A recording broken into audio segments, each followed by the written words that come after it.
Welcome to Grow Black Leaders, your go-to source for all things leadership, growth, and development. for Black leaders, by Black leaders. Let's grow.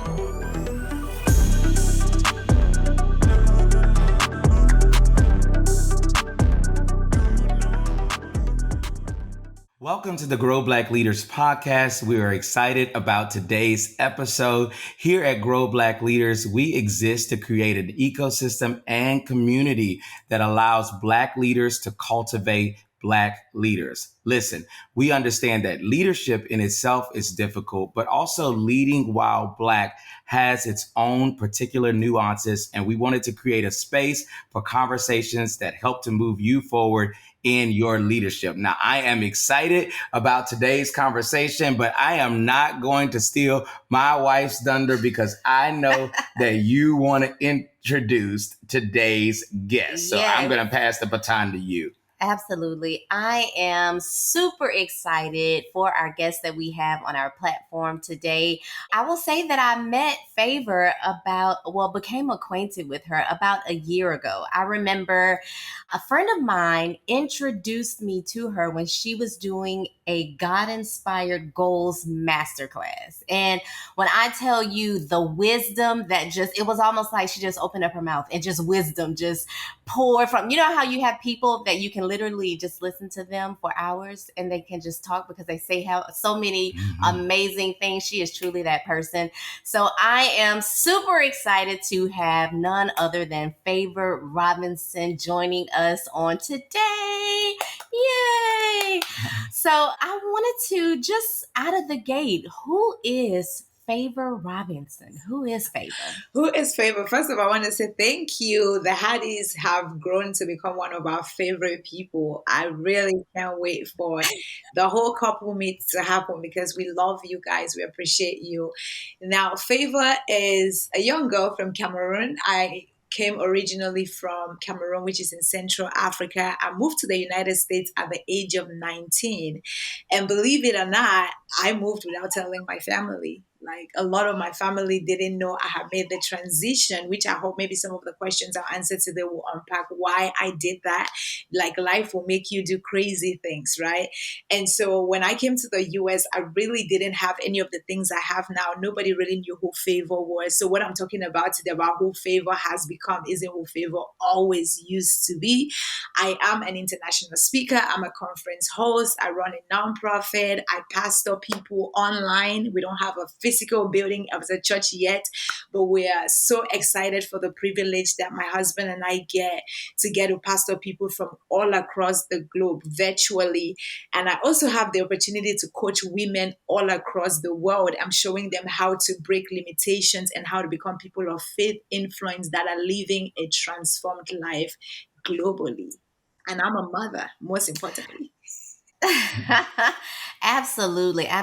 And I just want to tell you how much I have benefited greatly from all of the things that you've done, from your coaching sessions to your masterclass to the Engaging Heaven community. It has blessed me tremendously. So I wanted to ask you, I know you've been leading for a while, but what would you say is your very first leadership memory? My earliest leadership memory was leading myself.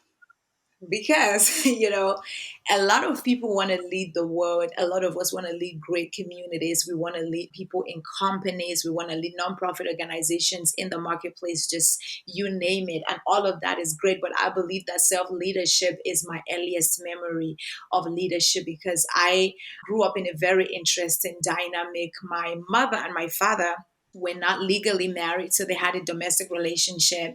My dad was married to two other women. When my mom got pregnant with me, she was a student. And then sadly enough, my mother passed away. She was a single mom. She passed away. And I had the responsibility of becoming not just a big sister, but a mother to my siblings and to myself.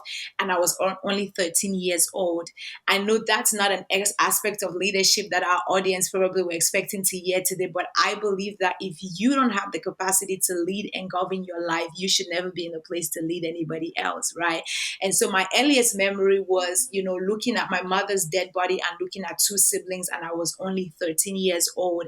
And I knew immediately that I wanted to be somebody that my siblings would like to be like, or somebody that can inspire, motivate, and challenge them to want to be great at life. Because for some reason, nobody explained it to me, but I just knew that death was not the end. At that age, I already knew that God was so good that if He knew that we would not survive without having our parents, He would have made sure that we're both present in our lives, or at least one of them.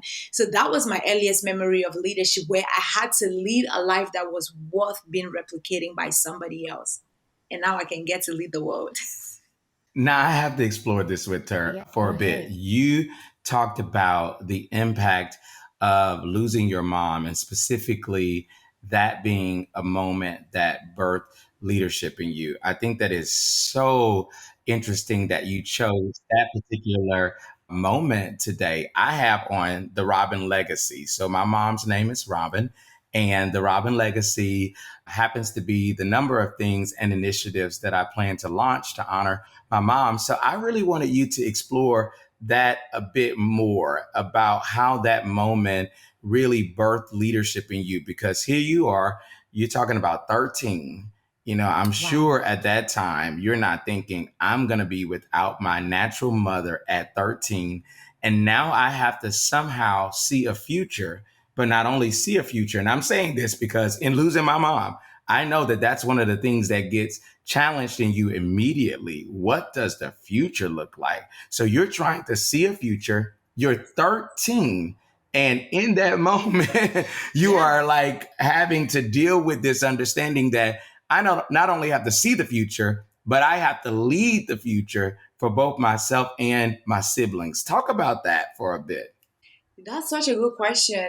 I believe that circumstances in life have two things, right, that they reveal to us: either how great we're going to become if we have the right perception, or really just revealing to you the kind of person you would meet, right? That if you don't become that person. Because I believe that in leadership, or just life in general, if God presents you with an opportunity and you don't take it, you're going to meet that person, but through someone else. And that's not a place you want to be.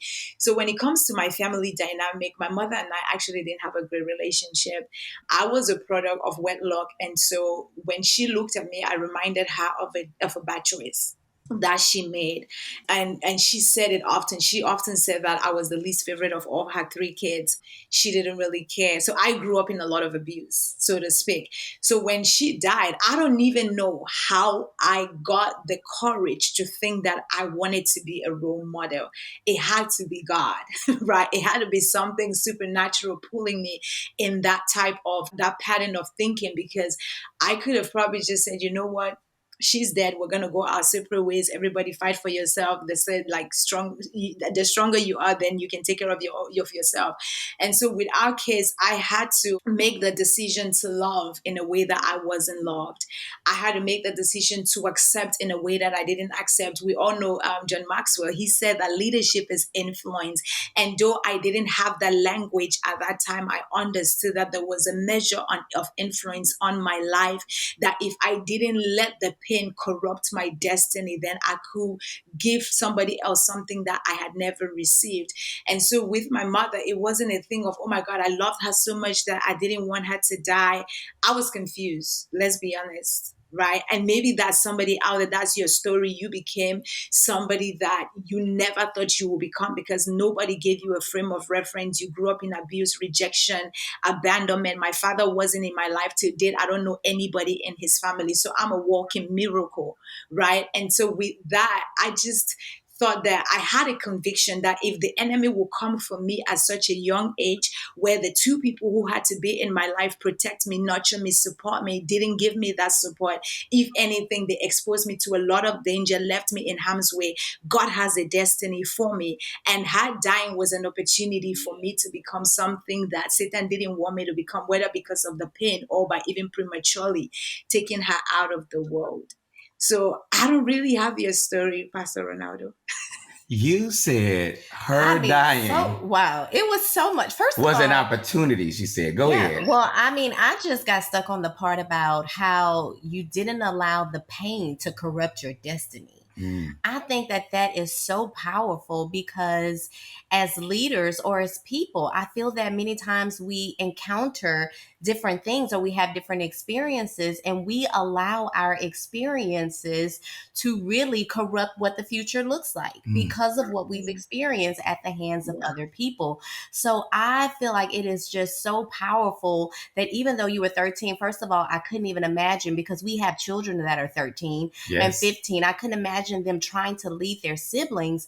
But even in that, what you experienced with your mom, you didn't allow that experience to corrupt and really get you off the path that God had for you because of the destiny that was coming forth. Absolutely. And I'm hearing when you say death was an opportunity, I look at, moments that are unexpected, moments of pain, moments Mhm. of difficulty. They're opportunities to figure out what you really have on the inside of you Yeah. because, and they're opportunities to figure out your pivot because when you're at that type of an inflection point, you are literally dealing with something that you didn't see coming. And now you're having to make a decision about how you navigate forward. You've done it in such a beautiful way. I know we're going to back up in a minute and talk about the fact that she moved here Yeah, without without, her family knowing. come Just on, I couldn't somebody, even first of all, I couldn't even imagine what that was like moving to a whole not just another state, but a whole a nother a country, country, a continent, a continent, not like that is literally. like amazing. Oh, Oh I my think we should pause there. I mean, yeah. I know we have some things that we want to talk about, but I know good and well that our audience want to hear from you about how in the world you did like an Abraham moment. It's like a real Bible type Yeah. of moment. Yeah. At least you knew the land that you were going to. Like God sent Abraham to a whole land that he was unfamiliar with and he didn't know where he was going. How in the world did you Yeah. navigate a journey to a whole new area without anyone knowing? What in the world was Yeah. that like? Yeah, the thing is, I've always had the sense of determination, Mm. right? And I think that that's what leadership really is because you will lead all types of people. You will lead people who are passionate about life. You will lead people who don't have a drive and they're relying on you as a leader to, drive something into them and then push them until it becomes something that they can tangibly be proud of. And so I just had the sense of determination that as long as I have breath in my lungs, I could do anything. And so when I said nobody knew, I had, of course, my sister knew, my brother knew, and two other people, other relatives, but the vast majority of my family, like my grandmother didn't know, my uncles and aunties didn't know, because like I said, the relationship dynamic in my family was just, now I can call it toxic. It was toxic. It was dysfunctional. I had to stand up for myself a lot, so I didn't trust, right? And not to say that that's a leadership quality anybody should practice, because I know somewhere we can explore why you cannot be a leader who doesn't trust people. So I hid it as a secret, not because I was like bold and courageous. Favor, I was determined to get to the other side, but I was also so scared of who was going to get in my way that I chose who was going to have access to that information, because leadership is access as well. And so I knew earlier on who needed to have access to me in such a way that they could influence what I was going to do, what I was going to say, how I was going to say it, and when I was going to do it. Because we will have a lot of divinely orchestrated moments that if you don't have the right people with the right information, you're going to get interrupted. And that's where we begin to talk about delays and unnecessary interferences that don't need to happen. For me, I knew there were people in my family who wanted me to conform, live a certain way, be a certain way, conduct myself a certain way that I didn't necessarily think would have produced the woman that the world look at now and people want to be like. And so I hid that information, not because of courage, but because of fear. I hid it because of fear. I was determined to succeed, but I was also afraid of who should have information of how I wanted to succeed. So I hid that information from really key family members that should have known. I remember calling my grandma 6 months after to tell her I was in America. Wow. Wow. Wow. Literally 6 months later, and I was just, I called her. I said, I'm so sorry I left. I just didn't trust. And I told her, I said, I just didn't trust who was for me. And I knew that in that moment, that was what needed to happen in my life. I wanted to pursue quality education, but also not for the purpose of looking for greener pastures. I knew my life had to count for something greater, but I needed a different environment and a different type of exposure to produce that. Wow. I'll say this and then kick us to our next part of our conversation. I was saying this just on yesterday that the scale is rarely ever balanced in a room full of opinions. I got to say that again. The scale is rarely ever balanced in a room full of opinions. The reality is, the larger the room, Mm-hmm. the more the opinions, the less the scale is balanced. And one of the things in leadership is being anchored in what you know is true, even when the conversations around you are contrary to what you have digested as your belief. The reality is, just because, and I'm gonna get a little churchy here, right? Just because they can't see it does not mean that God didn't say it, That's right. right? That's And right. then we pull it Yeah. out of church, and we're in a leadership moment. Just because the people who we are entrusted to lead can't see Yeah. the vision clearly, it doesn't mean that it's not going to work. Some of the reasons that leaders struggle is because they're trying to get this balanced scale, and they're in a room full of opinions, and it's just not going to happen. Something in you has to have a resolve about what you're supposed to do. So I think this is a very good step into our next part of our conversation. There's often a separation, a gap between the perception of leadership and what reality happens to be. From your vantage point, what did you find that was different, right, in your perception of leadership and the reality of what you've experienced along the way? Yeah, because Pastor Ronaldo, that's so true. Results. A lot of times, what people see is they see results. Nobody sees what goes on behind the scene, right? Nobody sees the warfare. Nobody sees and we call it in church the warfare, but so to speak, for any layman out there, you're in the marketplace, in the government, your mom, wherever, whatever field of life you are in, you're doing great, but there are opposition. So I'll use the term opposition because everyone can relate. The moment you make up your mind about doing something, becoming something, pursuing something, going after something, there is going to be opposition. And sometimes the opposition is yourself, right? And so, what I found to be reality and perception is that people never get to explore how to go into this person becoming who they are. You've created. I was telling my husband, I was like, we need to go. But in fact, yesterday he was like, you know what, let's go to Baton Rouge this weekend. I'm like, bro, I really want to go, but we're not just gonna pull it off like that. Did you check the tickets? But that's because I've sang the song of what you guys are doing so much that he wants to see because he's a man of worship. But I will be very, very hypocritical to think that what you produce was easy. I think that the gap is the word ease, right? We make it look so easy that people never can consider the possibility of having to overcome adversity to get there. And so people have this admiration for your position and your possession. They never knew you've had to kill some things to get to where you are. Sometimes you've had to kill pride. Sometimes you've had to kill fear. Sometimes you've had to kill intimidation. Now, when people see me on stage, they're like, you're so confident. I'm like, I'm intimidated by y'all because you have the chance to say that I don't believe in what she's saying. I don't agree with her. I don't think she's right. I don't think I should be listening. And so you're sitting in the company of minds that have things they're contending against and biases, but yet you have to present yourself like this mountain that cannot be moved and say whatever you have to say. I think that the reality and the perception is the adversity that the leader has to overcome to produce the results that everyone else benefit from without consideration of what it took to get there. I Woo! mean, what do you even say to that? I don't know what to say to that because it is so true. I feel that many times as people, we see the results or we see what people have and we desire that, Mhm. but we don't realize what it took for them to get to that position.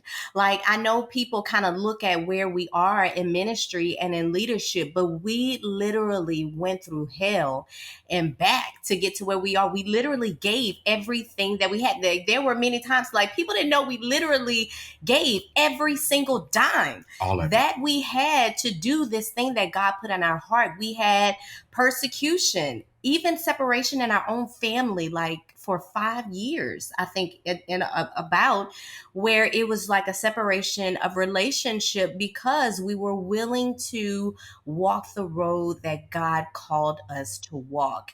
And we did it in such a way that we were unapologetic for it, because it's like when you are convinced that God has called you to do something and you know what he's called you to do, it's like there's nothing that can stop you. But people see where you are, like we're 8 years in now, almost 9 years in, and people don't see where, they see where we are now, but you have no idea. None. And it gives me another level of respect for leadership. And also, we talk about grace, how God has graced us to do what we do as leaders and to walk the journey that we're walking. And what I'm graced for, somebody else may not be graced for. And what you're graced for, I may not be graced for that. So I can't do what you do if I don't have the same grace for it. Yeah, what I was going to comment on what you said about grace because I think it's so important, even the season that we're in, right? With the dynamics of what is happening in the world, the losses, the wars, the oppression.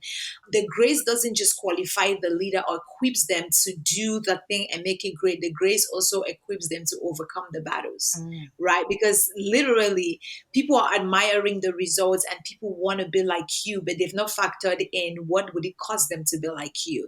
And so the grace literally is the price that we get to pay not to die in the things that literally could kill people, right? And so that we can produce what we're producing that benefits life. So when we think about grace, I also want to invite our audience, think about grace, not just in the sense that it's made the Haddies a great people. I mean, like looking at your kids, like they're singing. Charlotte better be singing like that by the time she's 3 years old. But I'm thinking about the fact that the grace didn't just produce this thing that everyone admires, but it has to also deal with the thing that people would not have admired had you not overcome it. You said that the grace is the price you pay for things that other people would have died from. Now, that right there, whoo, is so weighty. I was just sharing this yesterday. So, talking about a leadership journey, a lot of people look at me. I've had quite a career. This is my third time being hired by a board of directors to be president and CEO. I've had the opportunity to be a part owner of a consulting firm. I've done a lot. And one of the things that I routinely try to get people to understand is that I sacrificed a lot to get there. I talk about the times that when I was just a branch manager and I drove at that time, the branch was an hour and 15 minutes away from my house. So it was 2.5 hours a day that I did. And this is while we were having young kids. And, I talk about when I did become CEO, that location was 45 minutes from the house. Now that didn't feel as bad, because That I was had close. already done a much more robust commute and going back to school and getting degrees. And then in my second assignment as CEO for 3 years, I drove 5 hours a day. So the credit union was 2.5 hours away from my home. A lot of people look and they say, man, God has blessed you. Look at all the things that you have. You do. You have such a great life. And I'm thinking to myself, but it has come at a price. I had to be willing to become uncomfortable. I had to be willing to do what others would not do in order to walk into what God has for me. And a lot of times I talk about the separation between good and great is that little extra that no one wants to do. Leadership is found in the gap between good and great, right? Because something in a leader says, I will invest in this activity that feels undesirable because I want to get to the desired outcome. Ultimately, That's what leaders do. And so, listen, I'm getting stirred up. I know we got to, keep the conversation going, and I know that the listeners right now are being impacted by this story, by these nuggets. It's Yeah. so rich thus far. Keep us Well, I going. know I agree. I think that many times in leadership, you do have to make certain sacrifices and do things that others are not willing to do. And many times in leadership, we face different challenges and we face different obstacles. So I would ask you, what would you say are some unexpected obstacles that you faced in different leadership roles that you've had? Rejection. Rejection, because we come into it with this, I guess, this, how can I say, mindset that you feel everybody's going to like you as a leader. No, everybody's going to accept you, everybody's going to agree with you, everybody's going to approve of you, because what you think it's a great idea, and you're thinking about it in the best interest of other people, not just your interest. There's still people who are going to be stuck up in a certain way. There's still people with a different type of mindset, or people who think, even if you're going to do that, that's great. Why don't you do it differently? And as a leader, you begin to feel a sense of rejection. Like, I'm not good enough.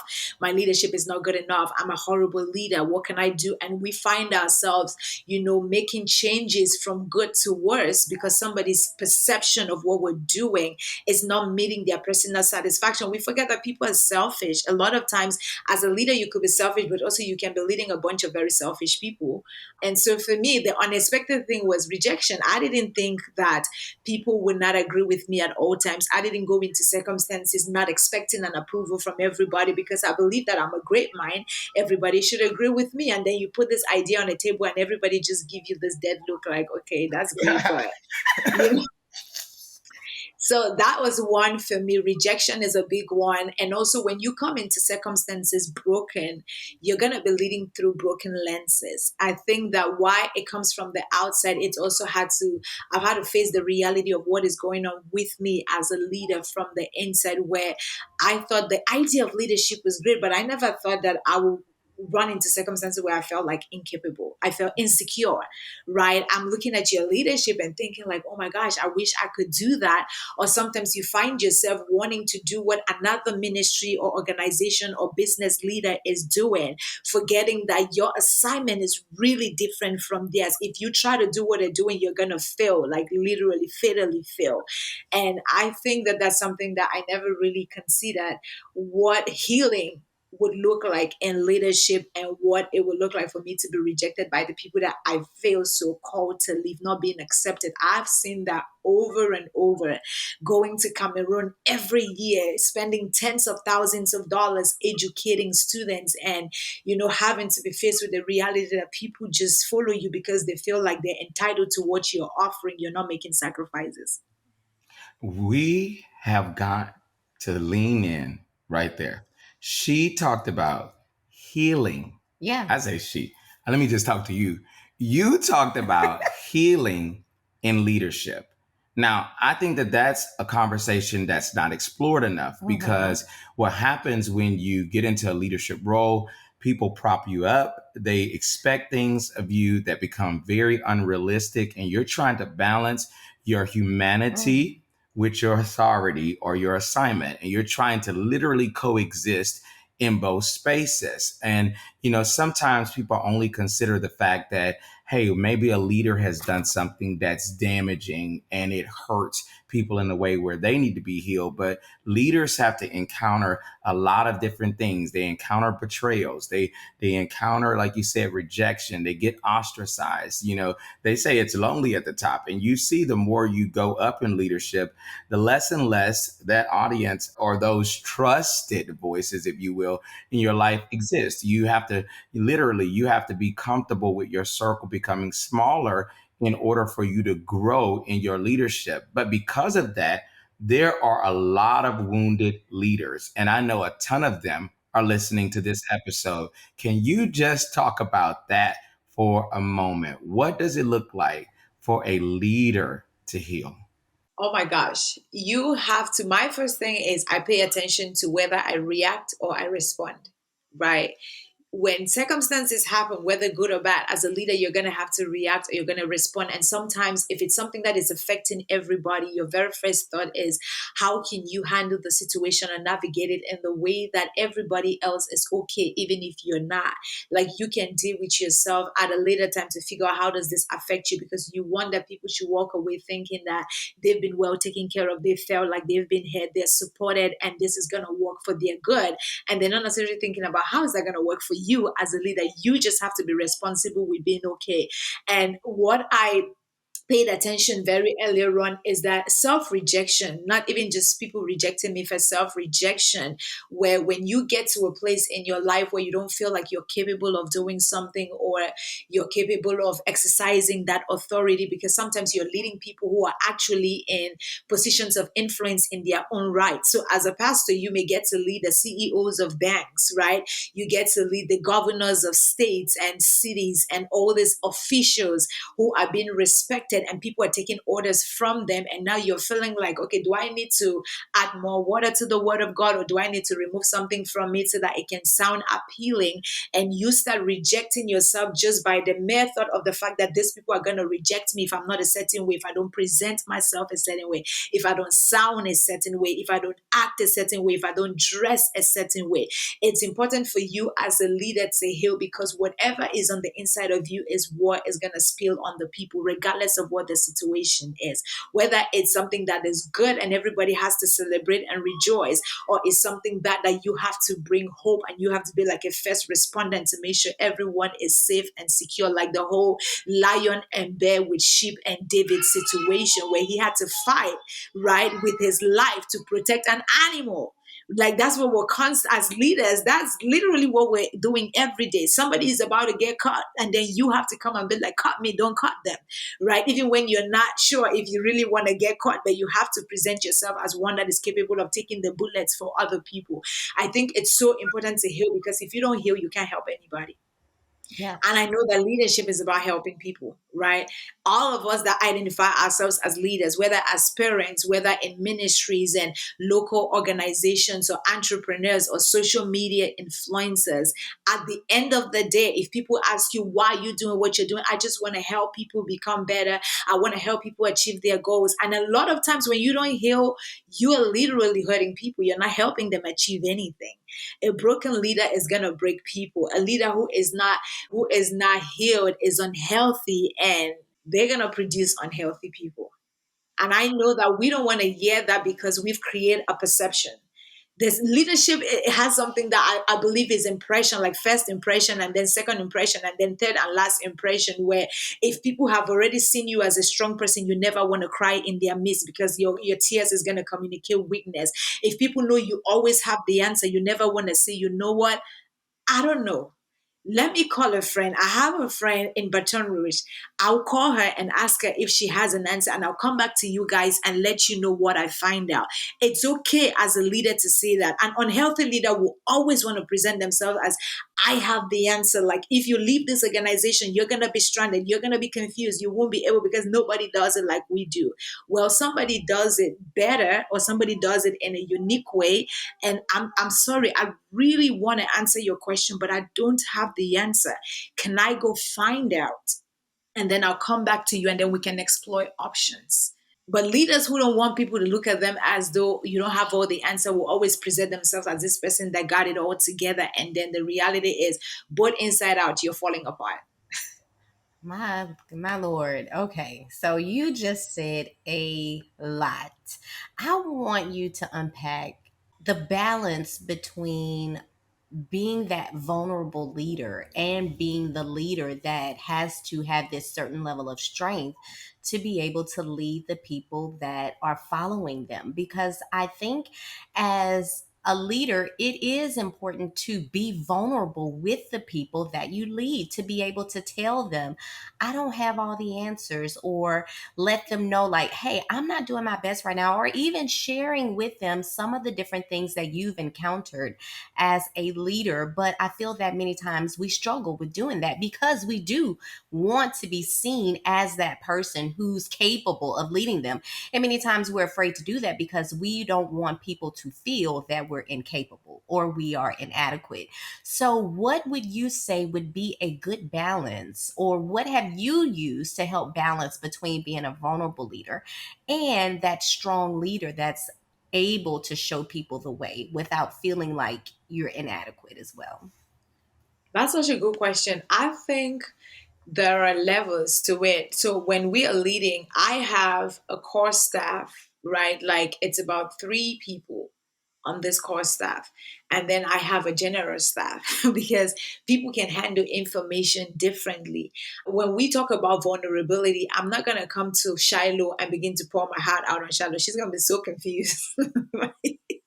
She's gonna be so confused and don't know what to do with that information. And so sometimes we may want to be vulnerable, but we're being vulnerable to people who don't have the capacity. I think capacity is the word. The balance is capacity.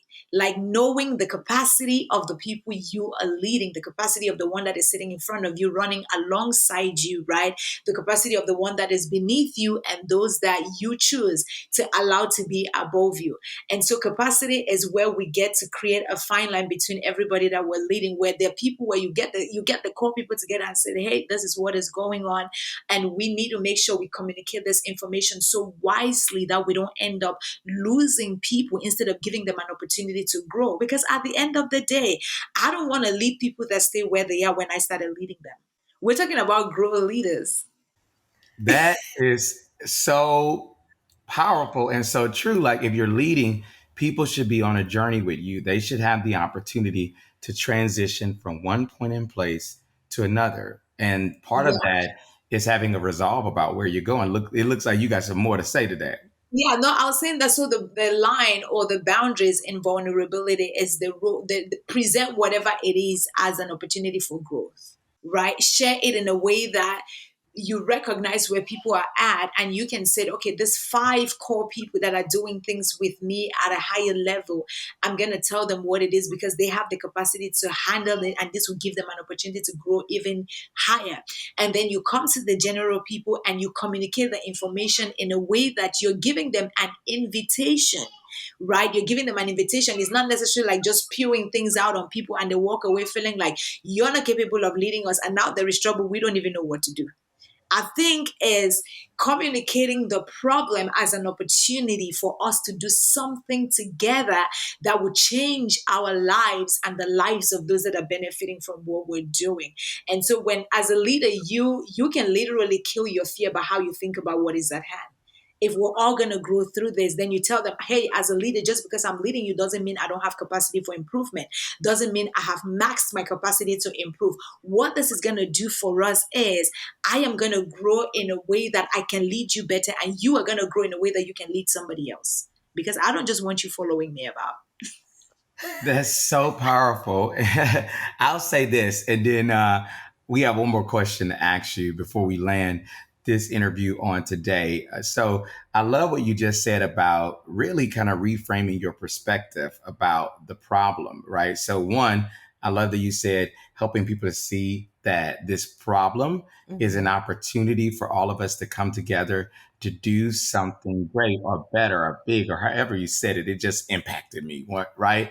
But then also, I'm a big person, and as it relates to perspective, that's one of the main things that I focus on. My wife would tell you that. We were just having a discussion the other day, by the way, and she was like, we have all these things going on at one time. And so I'm letting her, I have learned now that I have to let her get it out. So in the middle of it, it was like I had a lot that I wanted to say, but I was like, just be quiet and let her finish. And then as she finished, I said, do you want to hear my response to that? Right. Because I also wanted to make sure she was ready. And I said to her, I let her know it's really not as big as you're making it seem.